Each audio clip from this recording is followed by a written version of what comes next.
আজকে তুমি বাংলাদেশের গল্প বলো। তুমি যে বাংলাদেশে কি কি দেখেছো, কি কি ছোটবেলায়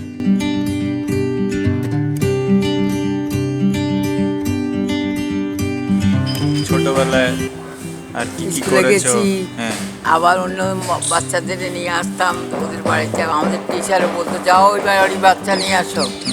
ওরা আসে না কেন, ওদের কান ধরে নিয়ে আসো। পাঠাতো না তো পুরাতে। এক সেকেন্ড। আমরা দু চারজন এসে তারপরে পড়াশোনা বেশ ভালো ছিলাম। আমি সব আগে সব আগে? আছে। হ্যাঁ, আমার যা যে অঙ্ক দিত, পড়া দিত, আমি সব ফার্স্ট। আমার কোনো আর দ্বিতীয়বার পড়তে হতো না। আচ্ছা, বই নতুন আসলে আমি আগে শেষ করে দিতাম। কোন পড়াতে তোমার সবচেয়ে বেশি রুচি আমাদের ছিল? বাংলা। বাংলা। বাংলাই তো আমাদের সব। হুম। ওই অঙ্ক বাংলাতে, বাংলা পড়া, অঙ্ক আর বাংলা, আর তো কিছু বলে না। অঙ্কের মধ্যে যত ওই আগে সৎক্রিয়া বলো, ওইটারে সৎক্রিয়া, করা ক্রিয়া, গন্ডা ক্রিয়া, এগুলি মুখস্থ করতো। নামতা, হ্যাঁ, এক একে দুই, দুই দুগুণ চার, পাঁচ দুগুণ 10, এগুলি হলো নামতা। আর তারপরে হলো 1 2 যখন ছিল, 1 থেকে 100 মুখস্থ, আবার 1 থেকে 200 মুখস্থ, এরকম করো। আমরা দিনে আমাদের 5-6টা নারকেল ভাঙা হতো, ডাব খাওয়া হতো, নারকেল খাওয়া হতো, চিড়ে দিয়ে মুড়ি দিয়ে আমরা নারকেল কুড়ালে খেতাম। হচ্ছে আমাদের বাংলাদেশের খাওয়া। লুচি পরোটা তো ছিল না। তোমার মাছ বাড়িতে, ভাত। আমার বাড়িতে কত কত লোক ছিল? আমাদের বাড়িতে আমাদের 4 ভাই, আমি 3 বোন, কিন্তু বড় দিদিরা বড়, তো তাদের বিয়ে হয়ে গেছে, ছেলেপুলে হয়ে গেছে। 4 ভাই 3 বোন। হ্যাঁ, আচ্ছা। তারপরে তারা যখন আসছে বাড়ি আমাদের হই হুল্লোড় বাবা, তারা একজনের 4টা-5টা করে বাচ্চা। আচ্ছা, তো এত বড় বাড়িতে কেমনি করে থাকতে সবাই মিলে? হ্যাঁ, জায়গা আরও হতো? আছে, আরও সরু ছিল। আরও আমার কাকা আছে, আমার বাবারা 2 ভাই ছিল। হুম। তো কাকার 2 বিয়ে, তা এক বিয়ের বউ মরে গেল, আর 2টো ছেলে হয়েছে। ওরাও লেখাপড়া করেছে কিছু কিছু। ওখানে ম্যাট্রিক অবধি তো কাছে স্কুল ছিল ওদের ছেলেদের, আমাদের কিছু ছিল না। আমাদের প্রাইমারি অনেক কষ্টে, তখন ব্রিটিশের রাজত্ব তো, ওই স্কুল চালাতে পারছে না সেরকম শিক্ষিত লোক। ব্রাহ্মণ যারা, তাদের একটা কাস্ট যারা, তাদের ছেলে মেয়েদের চেষ্টা করেছে শহরে নিতে, যেখানে কলেজ আছে, স্কুল আছে, ওখানে রেখে হোস্টেলে রেখে। আমার তাদেরকে হোস্টেলে থেকে পড়েছে, বাবা মারা গেছে। তাদের অল্প বয়সে। আর কি ছিল বাংলাদেশে? আমাদের দেশে খুব মাছ, আমরা নিজেরাও 3-4 রকমের মাছ খেতাম। অনেক মাছের তোমাদের পুকুর ছিল বাড়িতে? পুকুর? পুকুর, হ্যাঁ হ্যাঁ, 3টা পুকুর। তোমার বাড়ির পিছনে? পিছনে, সামনে, ওখান থেকে মাছ বিরাট এরিয়া তো, বিরাট এরিয়া নিয়ে 3টা পুকুরই ছিল।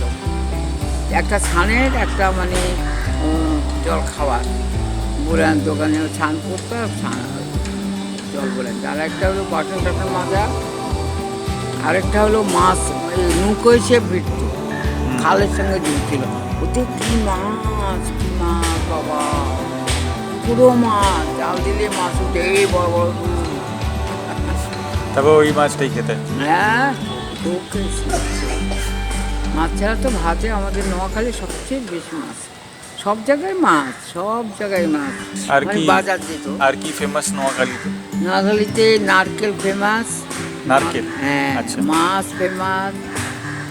আর আর সব জিনিস আছে, সব জিনিস বাড়িতেই হয়। এত বড় বড় জমি না, মানে বাগান বাড়ি, সেখানে তুমি আম গাছ, শহরে? জাম গাছ। হ্যাঁ, তুমি শহরে ছিলে না আমরা গ্রামে? আমরা গ্রামে।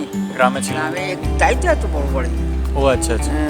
আর শহরে তো শুধু বাসা বাড়িতে কতটুকু কতটুকু। আমাদের আবার শহরে জায়গা ছিল, কিনে রেখেছে, বাড়িও করেছে। সব এবার পড়াশোনা করে চাকরি করবে, ওখানে বাড়ি ভাড়া করতে হবে না, নিজের বাড়ি থাকবে, কত আশা। তারপর তো ব্রিটিশে এসে সমস্ত কিছু উন্নতি করতে দিল না। তারপরে তো যারা ভুল দিল, গান্ধী যখন ব্যবসায়ী পড়তে আসলো বিদেশে, তখন আইন কানুন দেখে অনেক লড়াই সব এসে গান্ধী, জওয়াহরলাল নেহরু, বল্লভভাই পেটেল, এরা মেন পয়েন্ট। সেই আগে ওখানেও এসেছিল না নোয়াখালীতেও? গান্ধীজি এসেছিল? হ্যাঁ, ও আমাদের গুজরাটে ছিল, ওই যে আর কি মুসলমান ভাই ভাই করে থাকে। কিন্তু বাংলাদেশে তো হিন্দু আর মুসলমান দুজনেই ছিল আগের থেকে, হ্যাঁ, তো ওরা তো দুজনে আগে তো ঠিক থাকতো, ওদের কোনো না, প্রবলেম ঠিকঠাক ছিল না। না, ছিল প্রবলেম ছিল। আর তারা গরিব কিন্তু সব ওরা না হিন্দু বাড়ির থেকে টাকা নিত, কত 10 টাকা নিল তো, আর সুদ 1 মাস পরে এই যে 10 টাকা শোধ করো, 1 টাকা দিতে হবে সুদ, এরকম করে তাদের চুষেছে হিন্দু। আর ব্রিটিশরা তো তারা চুষছে, তারা আমাদের দেশের ভালো জিনিসগুলো নিয়ে গেছে, খারাপ কিছু করেছে দিয়েছে, সেরকম কিছু দেয়নি। যখন হিন্দুস্তান পাকিস্তান হলে আমি যে আমরা গেছি তো ওই যেটুকু নিয়ে কিছুকে নিয়ে চলল। কোথায় ছিল তখন? একটা উর্দু স্কুল, কিন্তু আর কিছু নেই। পড়াশোনার সেরকম ব্যবস্থা নেই, আমাদের নোয়াখালীতে তো নাই। হিন্দু মুসলমানরা কান্ত, আমরা খেতে যাচ্ছে দেখি না মরে যাচ্ছে সব, অসুখ কিছু ওষুধ নেই, কিছু নেই, ব্যবস্থা করে ব্রিটিশ কিচ্ছু করে। তো হিন্দু আর মুসলমানদের তো একই রকম অবস্থা হবে না, আলাদা কেন হ্যাঁ হবে? হ্যাঁ, ওই তো হিন্দুরা তো চলে এসেছে হিন্দুস্তানে, বেশিরভাগে চলে এসেছে যারা পেরেছে, আর যারা পারেনি তারা রয়েছে আদমরা হয়ে, আর ওদের ওই মুসলমানের জ্বালায় থাকতে দেও না। যারা ছিল একদম আব্রু করে রেখেছে, যারা ব্যবসায়ী না পয়সা ছিল ধারণ রেখে দিত, যারা গরিব টরিব না তাদের কথা কেউ শুনে রাত্রি আর শুতে পারে না, এসে বলে টাকা দাও, চাল দাও, ধান দাও, এই করে সে থাকতে পারছি না। যেটুকে আর বড় পিসিকে নিয়ে গেছিলেন হ্যাঁ। বাংলাদেশ। যেহেতু 4 বছরের ছিল তখন দাদু মারা গেল। আমার শ্বশুর মারা গেলে খুব অসুস্থ, একটু ওষুধ নাই, খাওয়ার নাই, পত্র নাই, মানে যেটুকু টাকা পাঠাতো সেটাও বন্ধ হয়ে গেছে। হিন্দুস্তান পাকিস্তানে পাসপোর্ট হয়ে গেছিল, ওই টাকা পাঠানো বন্ধ করছে, আগে টাকা পাঠানো দেখে আইসে কয়েক দিয়েছিল, তারপর আর টাকাও দিতে পারবে না। তা আমাদের দেখছি যে আমরা তোমাদের দেখতে ইচ্ছা করে, আর তো আসো, আমি একদম খেতে পারি না, খাওয়াটা বন্ধ হয়ে গেছে, কোনো রকম আমার নাতি এসেছে, আমার নাতি কালো, কিন্তু আমার নাতনি ফর্সা, মাঝে খুব ফর্সা, এগুলো আছে এরকম। তখন আমরা দেখি এই বাচ্চা নিয়ে আমার মেয়েটায় ওদের বর্ডার দিয়ে হেঁটে লোক দিয়ে একটা বাক্স, ওই যে বাক্সটা, এই বাক্স মাথায় করে একজন নিল, আমার মেয়েটা একটা বাক্স নিল, আর যে বন্ধুটার সাথে এসছে আমাদের সাহায্য করলো টাকা দিয়ে, টিকিট যে খরচা লাগবে টিকিট কাটতে, ও দিয়েছে। তার হিন্দুস্তান আসার পরে দাদু দিয়ে দিয়েছে সব। হ্যাঁ, কিন্তু ঠাকুরের কি গুরু কৃপা, আমাদের কিচ্ছু হেঁটে পাস করছি, মাঝারি কোলে, আর যেটুকু হাত ধরে রেল লাইনের উপর পড়ে গেছে, আর হাঁটু পাথরে কেটে গেছে। সে বলে তা আমার মেয়েটা এবারও আসছে, ও যখন এসেছিল আমরা কি কথা বলতে পারি রে, ওই যে ওরা টানতে টানতে নিয়ে আসছে, রেল লাইনের উপর পড়ে গেছে, হাঁটু কেটে গেছে, দেখছে ওষুধ দিয়ে কতদিন পরে ভালো হলো। কত রকম ঘটনা রে এসব। ব্রিটিশেরা এসে প্রথম রাজত্ব যখন করতে আসে তখন তো লোক ছিল না না সেরকম শিক্ষিত জোয়ান, জেগে ওঠার মতো, তাদের ভিতর জাগরণ দেওয়া, কী হচ্ছে আমাদের দেশটা চুষে খাচ্ছে, আমাদের দেশে কিছু উন্নতি হচ্ছে না, মানুষরা খেতে পারে না। তো বাংলাদেশ আর ইন্ডিয়া পার্টিশন কখন হয়েছিল? ওই যে 47 হ্যাঁ 47 যখন পাকিস্তান বনে যায়। হ্যাঁ স্বাধীনতা হলো, কিন্তু তার 4 বছর আগের থেকে সমস্ত স্টক করে পেল, কাপড় খাওয়ার সব গুদাম ঘর বলে দিল, খেতে খাওয়ার দিচ্ছে না, এমন বাংলাদেশে ওইও হয়েছিল না, কি বলে ফ্যামাইন বলে না, ফ্যামাইন যে আমাদের বুকমারি। হ্যাঁ হ্যাঁ, যখন সব বন্ধ করে দিচ্ছে না, খাওয়া চাল চাল সব বন্ধ করেছে, পাওয়া যাচ্ছে না, সব রেঙ্গুম গেলো, ওই যে আর বার্মাতে সেখানে মোটা মোটা চাল, সেইগুলি আয়না দিয়ে হাত পোচা তাই দিয়েছে, তাই খাচ্ছে সবাই। দুর্ভিক্ষ এত লাগিয়ে গেছে যে গ্রামের একজন হেড হয়ে ওই চালটা আনতো, সে রান্না করে সবাই রেখে দিয়ে দিচ্ছে। কেন কি ওখানে তখন বোধহয় ওই ছিল যে ব্রিটিশের যে প্রাইম মিনিস্টার ছিল, ও বোধহয় সব রাশন নিজেদের নিয়েছিল, ওদের লড়াই চলছিল না জার্মানির সাথে, তখন ওরা ওই লড়াইতে বিশ্বযুদ্ধ হয় না, বিশ্বযুদ্ধের জন্য ওরা সব যে রাশন হচ্ছে, হ্যাঁ। রাশন নিয়ে নিয়েছিল। নিয়েছিল আর একদম বাঙাল থেকে, কিছু দিন সব না। বাঙাল থেকে নিয়ে কাপড় নিয়েছিল। না, রেশন না, সে কি দুজু কাপড় বাদে না 10 কিরম জালজালের কাপড় একটা হতো 10 টাকা দিয়ে পেল। 10 টাকাও তখন ভীষণ আর পাওয়া যেত। ওইটা বাংলাদেশের যে সবচেয়ে বেশি নুকসান হয়েছে ওটা ওই হয়েছিল, কাপড়ের যে ইন্ডাস্ট্রি ছিল ওইটা ওটা, ওই ঢাকা হ্যাঁ ওটা কাপড় ইন্ডাস্ট্রিকে বন্ধ করে দিয়েছিল বন্ধ ব্রিটিশরা। করে দিয়েছে, ওদের লোকেরা হাত কেটে দিয়েছে যেন না বুঝতে পারে। কারণ কি এটা সবচেয়ে ভালো ছিল দুনিয়াতে হ্যাঁ, ওখানের। ওই ঢাকার মিলে এখনো আছে, ঢাকার থেকে না, আর এখনো শাড়ির কি দাম বাবা, এক একটা 10,000 পর্যন্ত আছে, এত সুন্দর শাড়ি বুনতে পারে। ওদের নিয়ে হাত কেটে দিয়েছে, ওই তাজমহল করার পরে যেমন, হুম হুম। হ্যাঁ ওই যাতে যাতে ওরা, তারপর তারপর ব্রিটিশরা নিজেদের ওরা ওই নিয়ে যেত, হ্যাঁ সব কটন ওই। নিয়ে যেত, ইন্ডাস্ট্রি বানিয়েছে না ব্রিটিশরা, ইন্ডাস্ট্রি ওখানে লাগিয়েছে নিজের হ্যাঁ, ইংল্যান্ডে, হ্যাঁ, ওখান থেকে কাপড় বানিয়ে তারপর আমাদের বিক্রি করতো।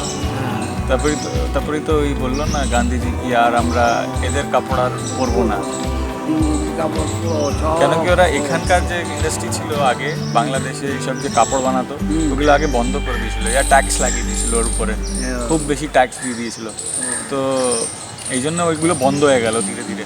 তারপরে ওরা ইন্ডাস্ট্রি, তখন আমাদের দেশে অবাক পাওয়া যাচ্ছে না কিছু, বিদেশ থেকে আনতে, বিদেশ কোথার থেকে আনবে, ওরা তারাও বন্ধ করে দিতে দেওয়া না, এই জিনিসটা হয়েছিল। আমরা এক এক ওই যে লক্ষ্মীটা করেছি না, তখন বাজারে 1 মিটার কাপড় ভালো আর কি ফাইন ফাইন কাপড় যেটা আমাদের মিলে হয়, আর সেই তখন 1 মিটার কাপড় কিনবো ভালো না বলে তো খারাপ হয়ে যায়। আমাদের নোয়াখালী ছাড়া আমরা কোনো জায়গায় যাইনি। আচ্ছা ঢাকাও যাওনি? না, ও আমার কেউ যাইতো না তো, তারপরে পরের বার যখন গেলাম তোমার আশ্রম সব জায়গা ঘুরে এসেছি, সব জেলা ঘুরে, আচ্ছা আচ্ছা, ঢাকা, কুমিল্লা, ওই পাহাড়তলি, ডিঙ্গামালি, তারপর চৌমনিতে তো আমরা আমাদের এই নোয়াখালীতে সমাধি মন্দির ঠাকুরের। এখন এর নোয়াখালী আর তোমার কালের নোয়াখালীতে কি সময় কিছু কাটছিল? চেনা যায় না, আমাদের কেউ চেনে না, ওরাও চেনে না, আমরাও চিনি না। ওই পরিবেশে শ্মশানের মতো বাড়িঘর, তারা বাড়িঘর দেখলে নিজের হ্যাঁ পুরনো? না, আমরা যাইনি, কিন্তু ওর পাশে ছিলাম, ওই পাশেই তো 6 মাইল দূরে, হ্যাঁ। 6 কিলোমিটার হবে দূরে, সেখানে আমরা ছিলাম 3 দিন। আচ্ছা তুমি যে বাংলা বলো ওইটা কি নোয়াখালীর বাংলা না হ্যাঁ, কলকাতার আমাদের- বাংলা না না, কোন না, বাংলা না, ওটা? আমাদের নোয়াখালী আরও অশুদ্ধ ভাষা বলে, লেখাপড়া তো জন্য না, অশুদ্ধ ভাষা, যেখানে ব না সেখানে অ বলবে, এই ধরনের ভাষা, তো ভাষাটা একই, বুঝেছি। আমাদের ওই গ্রামের ভাষাই একটা আলাদা। আচ্ছা এদিকেও এদিকে আইয়েন, এটার উত্তর কি জানেন? আইয়েন, হ্যাঁ এদিকে আইয়েন। আইয়েন, হ্যাঁ, আপনি এদিকে আসুন, আমার কাছে আসুন, এই আচ্ছা। কথাটা এইভাবে লাগে, এদিকেও আপনি আমার কাছে বসেন, আচ্ছা। এরকম অশুদ্ধ ভাষা বলে। শুদ্ধ ভাষা পড়াশোনা তো জানতো না, কী করে বুঝলো, বুঝেছো? হুম।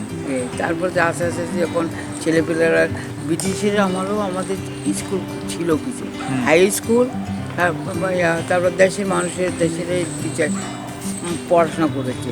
তা আমার এক কাকা, কেউ স্কুল মাস্টার ছিলেন। তো ওই সময় সবচেয়ে বড় শহর কি ছিল, কলকাতা না ঢাকা? দুটোই? কলকাতা, দুটোই? ঢাকা তো বাংলাদেশের মতো, হ্যাঁ। আর কলকাতা হলো পশ্চিম বাংলার মতো। তখন তো সব একই ছিল, হ্যাঁ, হ্যাঁ, বাংলাদেশ তো সব হ্যাঁ, একই হ্যাঁ, ছিল। সব ব্রিটিশের শাসনে চলছে।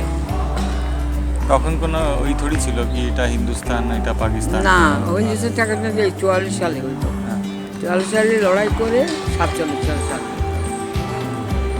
আমার তখন বিয়ে হলো, 44 সালে। 44-এ তোমার বিয়ে? হ্যাঁ, তখন কিচ্ছু পাওয়া যায় না, জামা কাপড় দেশি তাঁতিরা কাপড় বুনছে, সেটাই কিনতো, সেটাই দাম, সেটা আর্টিফিশিয়াল, ওরা জানতো আর্টিস্ট তো। তোমার কি বয়স ছিল যখন তোমার বিয়ে হয়েছে? 16 বছর। 16 বছর? হ্যাঁ, হ্যাঁ, আমার 32 সালে জন্ম, জানি 1932 সালে জন্ম, 1 জানুয়ারি। তাহলে তোমার তো লাস্টের 90 বছর হলো। হ্যাঁ, 90 বছর কেমনে হলো তাহলে? 91 তার মানে 32 না, তার মানে তোমার না, 28 বর্ন হবে তুমি, 1928।